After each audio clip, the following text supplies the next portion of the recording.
The hidden struggles a father faces in their marriage after kids. This is the topic that we'll be discussing in today's video, and there'll be 3 areas that I want to discuss. One area is about you. The second area is you and your spouse. The third area is you, your spouse, and your child.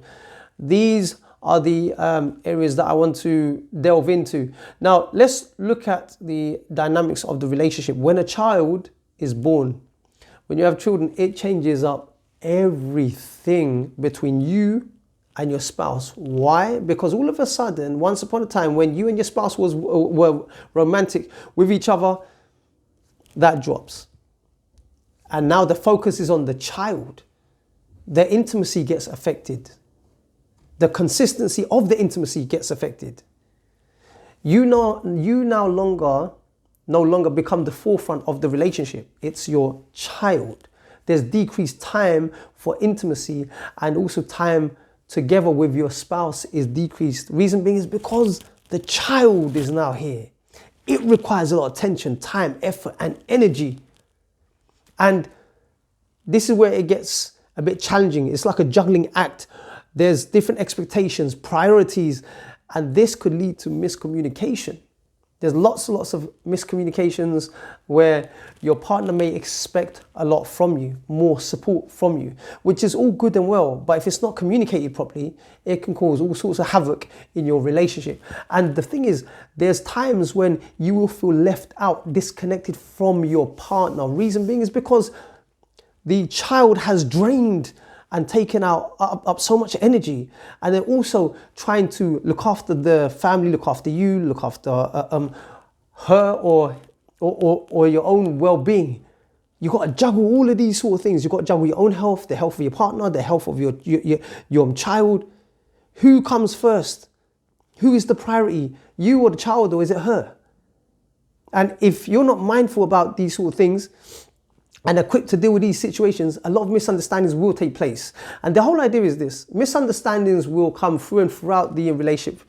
And that's a given. It doesn't matter how advanced that you are in your communication skills, mistakes will take place. Perceptions will always be different, but it's up to you to make the amends and adjust and try to understand where the other person is coming from, and vice versa, and then try to move forwards. That's the whole idea, because miscommunication, guess what? It's inevitable. We've always got a different way of looking at things, understanding things, and doing things. So we have to embrace this and acknowledge this and do the best that we can to accommodate the other person's perspectives and the way that they do things. They don't mean to be offensive, and it could be misunderstood as being very offensive, but it's not. It's just their own understanding. So that's just me going off in a tangent. Okay, so circling back, when this situation happens, there's a lot of emotional strain and isolation, because there'll be times when you will try and balance your partner's emotional battles. You'll try and balance your own emotional battles. But then what do you do? Because you've given your time and your effort and your energy to your spouse, but then you also have to, you also don't get acknowledged. And these are the challenges, because sometimes that could be, you could feel like a one-man army, where you're helping out, that you're trying to be, you're trying to accommodate your partner in so many different ways as possible. You're trying to minimize the burdens, but that's all great. They're struggling, you're helping, but then who's helping you? How are you sorting yourself out? Where are you finding support for yourself? Because sometimes that can be lonely, it can be like as if you're feeling isolated. And there'll be a lack of emotional connection. Why? Because both spouses are just trying to survive. They're trying to juggle these new roles of the relationship, because now the dynamics is all over the place. You know, what concerns, is it your child or your partner, or is it your partner or your child, or myself, or herself? What comes first? And it's always a constant juggle. And these are the challenges that you will face, or have faced, or are facing. So it's about trying to navigate this situation, trying to understand, okay, taking a step back, look at what's happening, assess it, and then try to figure things out inside your head and try to communicate that effectively without causing any form of offense to your partner. And a lot of the times, your partner may not even understand where you're coming from. They can come at you very defensively, and you have to accept this, because your partner could be the one who is feeling stressed out. Now, when you're feeling stressed out, you can misinterpret a lot of things, because stress is linked to emotions and perceptions and misunderstandings and miscommunication. Feelings are linked to communication. And the thing is this, it's all good and well you trying to be the provider, the protector, the fixer, and then you have your own battles of trying to provide for the family, provide emotional support, financial security and security for the well-being of your family. But guess what? It may not be enough. And you have to accept that it may not be enough, because your partner may not be in their right frame of mind at that moment, because they're burnt out, they're stressed, they're highly emotional, and they can take it out on you. So it's like, you not only are helping, you have to be ready for the backlash, as in there's a high possibility of you being an emotional punch bag, and also being misunderstood, and also being not acknowledged. You have to accept all of these sort of things. And why does this happen? Because it's a new role. It's a new situation where you're trying to figure things out. You will get it wrong. And it's part of the process of learning and developing and growing. This is what I'm trying to bring to your attention. And the thing is, when it becomes personal now, this is when things can turn nasty. And you have to be mindful of that. And how do you be mindful of that is try and not react. And how do you not react? Keep this quiet. Do more thinking than talking. Whilst your partner may be a bit distraught and they may be emotionally charged up and just spill and say some different things in that heat of the moment that they may not realize what they're saying. So you have to be careful about those types of situations as a father. So there's also a lot of feelings of guilt, stress, communication breakdowns that happen when you're going through this process, this journey. Now, because of the stress, your energy level is going down. And when your energy level goes down, guess what happens? Guess what happens? You can easily react. You can become hypersensitive. You can become fed up, annoyed, snappy. You have to be careful with this, because there's phases in the relationship where when you are responding like this and all of a sudden it becomes automatic, more arguments tend to happen. And this is where relationships break down because of this. It's so delicate and fragile now, because you're balancing and you're juggling responsibilities, roles and emotions of the well-being of your partner and your child, and also your own self. How do you regulate your own self amongst all of these pressures? You may feel undervalued. You may feel ignored. You may feel resentful. You may have resentment towards your partner, or your partner may have resentment towards you. And it's frustrating because of these responsibilities and these roles that you and your spouse are trying to do and fulfill. And it's very difficult as well to have these sensible discussions with your spouse when both parties are feeling overstressed, overworked, and there's an emotional disconnect and misunderstandings are taking place. Where do you draw the line and say, right, we need to sit down and we need to talk amicably? This is what needs to happen, rather than trying to fight each other, because we're trying to navigate this situation. And it's about timing as well, because sometimes when your partner is going through her emotional episodes, that may not be the right time to speak. that may be a bad time. So you have to wait, you have to look and assess the situation and think, okay, right, now may be a good time to speak. Yeah, so that's up to you to decipher and decide at what time and when and how you're going to go about it.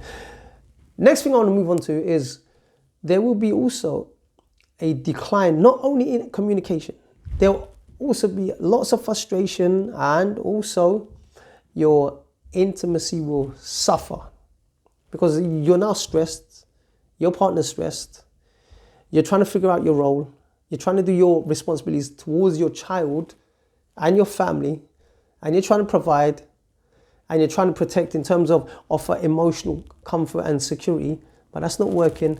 And you yourself are tired, you're worn out as well. How do you think that's going to affect the performance of your intimacy and even on your spouse's intimacy? And they may not even be on it because they're tired as well. They're just burnt out. They've either had enough of you or had enough of parenting, the role, and it's very demanding because expectations and miscommunication plays a big part in this journey, this process, and you will feel neglected, and your partner may not even desire you because of what's happening after childbirth. Can affect intimacy so much because psychologically your partner's changing, physically she's changing, and also you will change as well. You will be affected emotionally, and you will also be affected physically as well. You may even put on weight, you may even lose weight. People get affected in so many different ways. And how do you maintain intimacy with your spouse? What do you have to do? How do you communicate more effectively to navigate this test? And where physical intimacy may be the last thing on your spouse's mind amongst all of these things, what's going on. So there's a lot of things that are happening. If you are used to a certain type of treatment when you didn't have a child, and all of a sudden that's been stopped, that's been minimized, and you no longer become the priority, it can be disheartening at times as well because they may not even recognize that you're even there.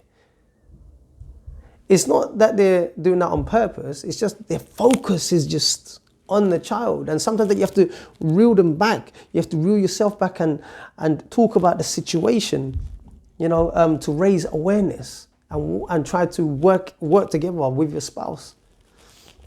These are the types of things that take place. So you have to prioritize time together. Sometimes that may mean getting a babysitter. It could be, and that babysitter could be a member of your family or your friend that you trust to just look after your child, even if it's for about a couple of hours, it doesn't matter. But as long as that you get that quality time with your spouse and also speak respectably to each other, be amicable, So moving forward in terms of amongst all of this, whilst all of these things are happening, there are solutions, there are ways that you can navigate this. I've been there, I've done that 5 times over because I'm a father of 5 and I know the situation and it's all too familiar, but there are solutions, and the solution is this: set clear expectations, sit down, understand what's happening in the relationship. Why are you two drifting apart? What's making you two drift apart? Set some goals. Try to work things out in terms of divide responsibilities in whatever way that you can in terms of the situation and circumstance that you are in. And also try to just ease as many burdens off each other as possible. Spend time together. So you want to employ spending time together more frequently.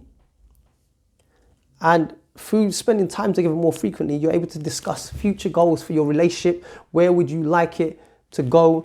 What type of relationship would you like to have? What you would like it to look like? You need to have these types of discussions, and it can be done. It can be done.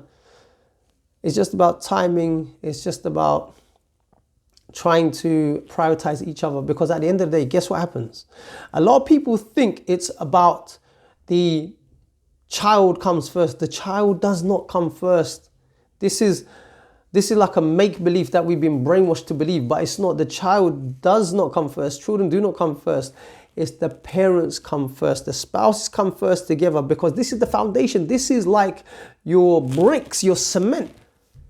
If the parents don't come together, if they're not prioritized with each other, then the children will suffer. When the parents are good, they're like glue, they're strong, there's a chance that the relationship will thrive. But if the glue is not strong, the bond is not strong, guess what happens? The relationship crumbles, the child suffers, children suffer. So that's why I'm saying the parent comes first, because you are the ones, you and your spouse are the ones who are taking care of the child. And it makes sense for you to take care of her and her to take care of you, so you both can take care of the family. Point blank, simple, clear cut as that. And that's what you got to work on. You got to work on each other, not the life evolves around the child. No, it evolves around you and her trying to be good towards each other and help each other, so you can raise that child to the best way that you possibly can.